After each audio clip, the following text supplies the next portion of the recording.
ఇక్కడ కనిపిస్తున్న ఈ వ్యక్తిని మీలో చాలా మంది గుర్తుపట్టే ఉంటారు. ఆపరేషన్ సింధూర్ తర్వాత ఈయన ప్రజల్లో మరింత ఫేమస్ అయ్యారు. ఈయన ఎవరో కాదు, మన air chief marshal AP Singh గారు. అయితే రీసెంట్గా ఈయన చాలా ఓపెన్గా ఇండియన్ గవర్నమెంట్ని క్రిటిసైజ్ చేశారు. ఈయన మాట్లాడింది కూడా చాలా పర్ఫెక్ట్గా ఉంది.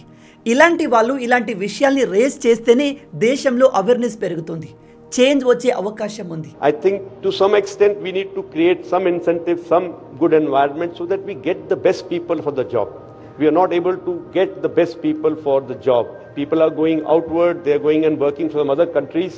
I think we need to retain them here by giving them good payment, good incentive, good work environment, maybe some recognition.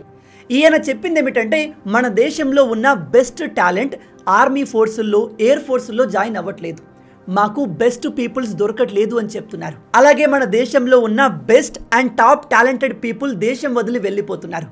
ఇప్పుడు ఇండియాలో ఉన్న వాళ్ళు కూడా బయట ఏ దేశంలో సెటిల్ అవ్వాలి, యూరప్కి వెళ్ళాలా, అమెరికాకు వెళ్ళాలా, ఇటు ఆస్ట్రేలియాకు వెళ్ళాలా అని డిసైడ్ అవుతున్నారు. ఇలా మన దేశంలో ఉన్న టాప్ టాలెంటెడ్ పీపుల్ బయట దేశాలకు వెళ్ళిపోవడం మన దేశానికి చాలా ప్రమాదం అండ్ భారీ నష్టం. అందుకే మన టాలెంటెడ్ పీపుల్ బయటకు వెళ్లకుండా వాళ్ళకు తగిన పే స్కేల్ని, ఫెసిలిటీస్ని ఇక్కడే అరేంజ్ చేయాలి. మన దేశంలో వరల్డ్ క్లాస్ పైలట్లు, ఆఫీసర్లు, మిలిటరీ అఫీషియల్స్ ఉండాలి అంటే వాళ్ళకు తగిన అమౌంట్ని పే చేయాలి.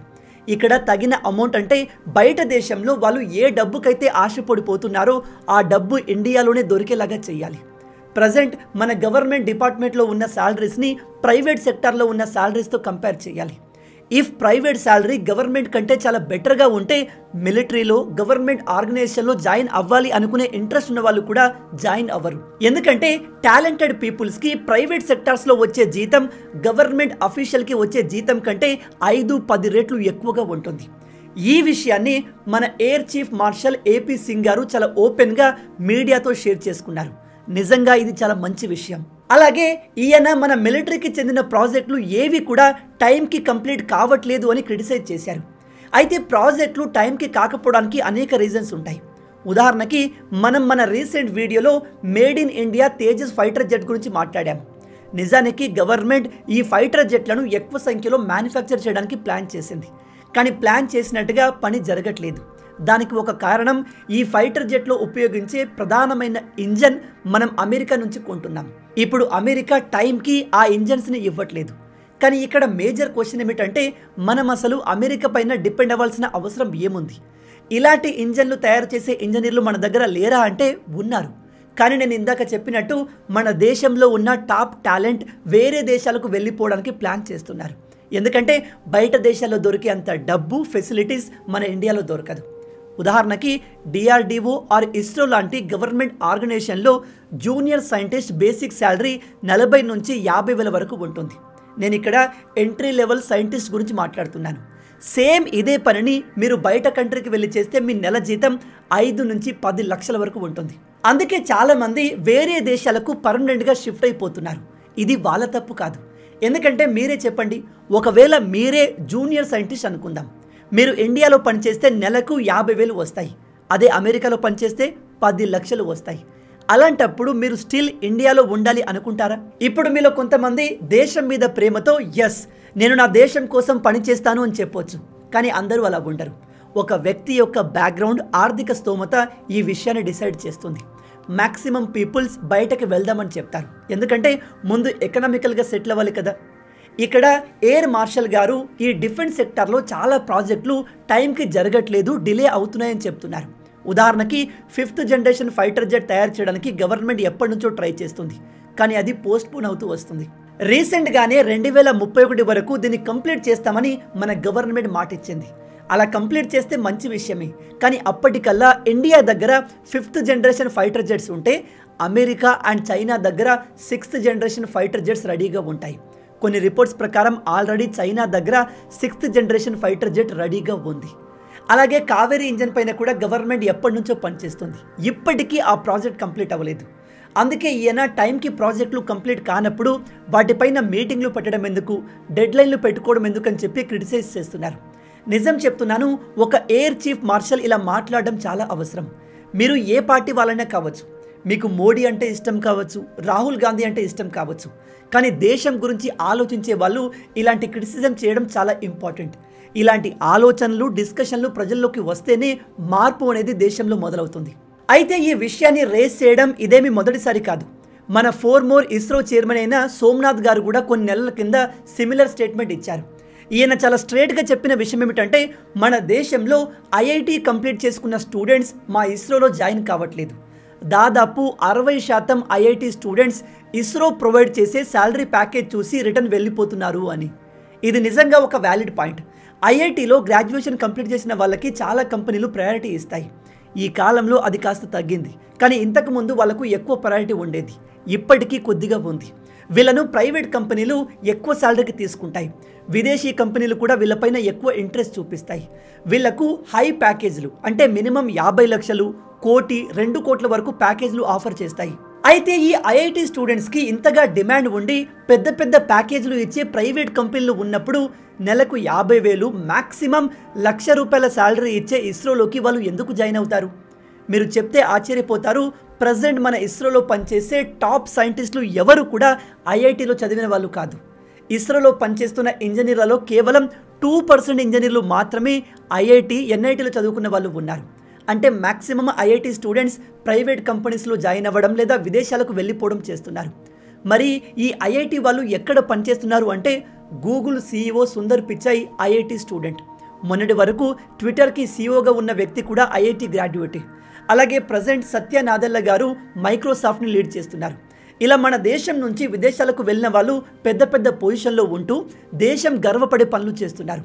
కానీ వీళ్ళు సేమ్ ఇలాంటి పనులు మన ఇండియాలో చేయగలిగితే నిజం చెప్తున్నాను, మన ఇండియాకు సాటి ఏ దేశం రాదు.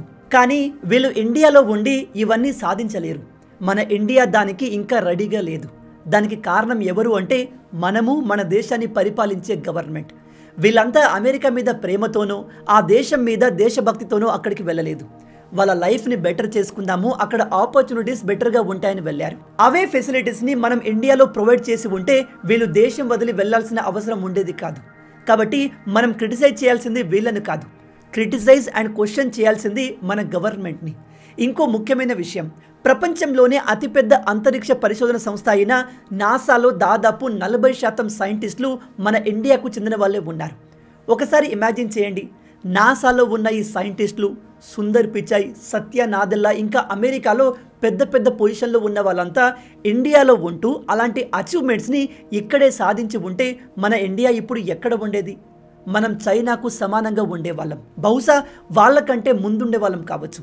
అంతటి యంగ్ టాలెంట్ మన దగ్గర ఉంది. కానీ మన దేశంలో ఇలాంటి పరిస్థితుల్ని ప్రీవియస్ గవర్నమెంట్ కానీ ఇప్పటి గవర్నమెంట్ కానీ క్రియేట్ చేయలేకపోతుంది. ఇప్పుడు ఈ విషయాన్ని మన ఇస్రోలోని టాప్ సైంటిస్టులు, మిలిటరీ టాప్ అఫీషియల్స్ రేస్ చేయడం చాలా మంచి విషయం. కానీ ఇలాంటి పెద్ద పెద్ద వాళ్ళు ఈ విషయాన్ని ఇప్పుడు రేస్ చేస్తున్నారు అంటే పరిస్థితి ఎంత వరస్ట్గా మారి ఉండొచ్చో మీరు ఆలోచించండి. ఒకవైపు చాలామంది ఉద్యోగాలు లేవు అంటున్నారు, మరోవైపు ఇలాంటి టాప్ అఫీషియల్స్ మాకు టాలెంటెడ్ పీపుల్స్ దొరకట్లేదు అంటున్నారు.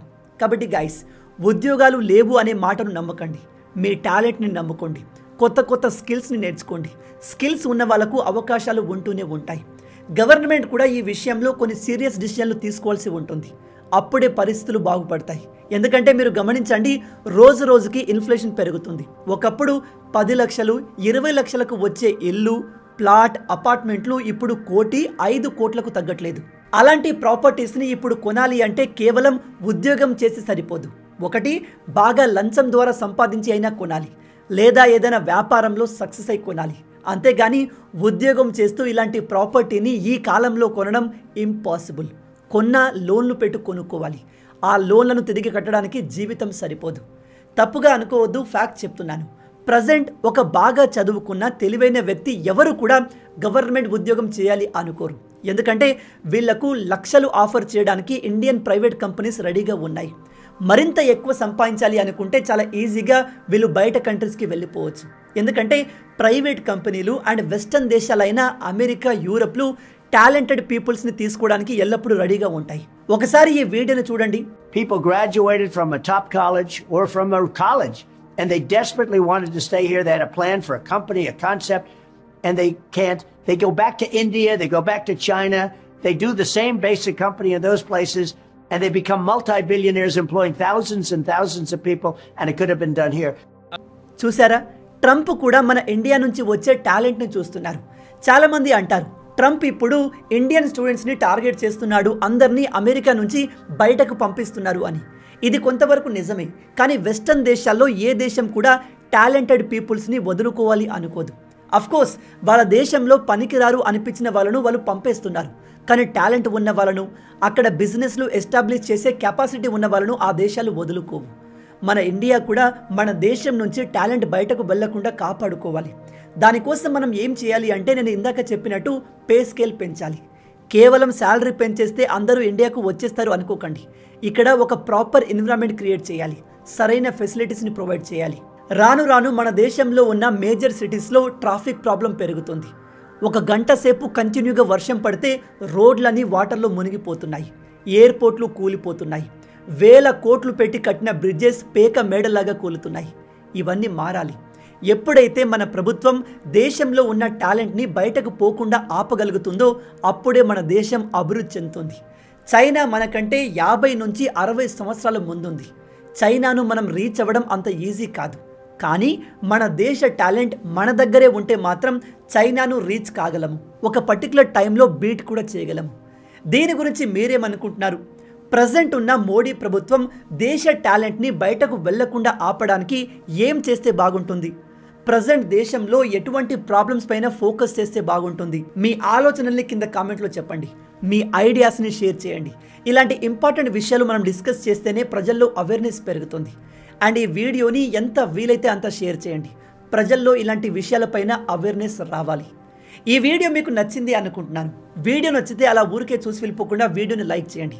ఈ వీడియోకి నేను మీకు ఇచ్చే లైక్స్ టార్గెట్ 10,000 లైక్స్. చాలా ఈజీ, సింపుల్గా చేసేయండి. అండ్ ఇలాంటి మరిన్ని ఇంట్రెస్టింగ్ వీడియోస్ కోసం మన ఛానల్ని సబ్స్క్రైబ్ చేసి మమ్మల్ని సపోర్ట్ చేయొచ్చు కదా. ఇది మీకు కంప్లీట్లీ ఫ్రీ, కానీ మీరు చేసే ప్రతి ఒక్క లైక్ అండ్ సబ్స్క్రిప్షన్ మాకు మరిన్ని వీడియోస్ చేయడానికి ఒక మోటివేషన్లా ఉంటుంది. కాబట్టి వీడియోని లైక్ చేసి ఛానల్ని సబ్స్క్రైబ్ చేయడం మర్చిపోవద్దు. రాబోయే వీడియోలో ఇంకో ఇంట్రెస్టింగ్ టాపిక్తో మళ్ళీ కలుద్దాం. అంటిల్ దెన్, జై హింద్.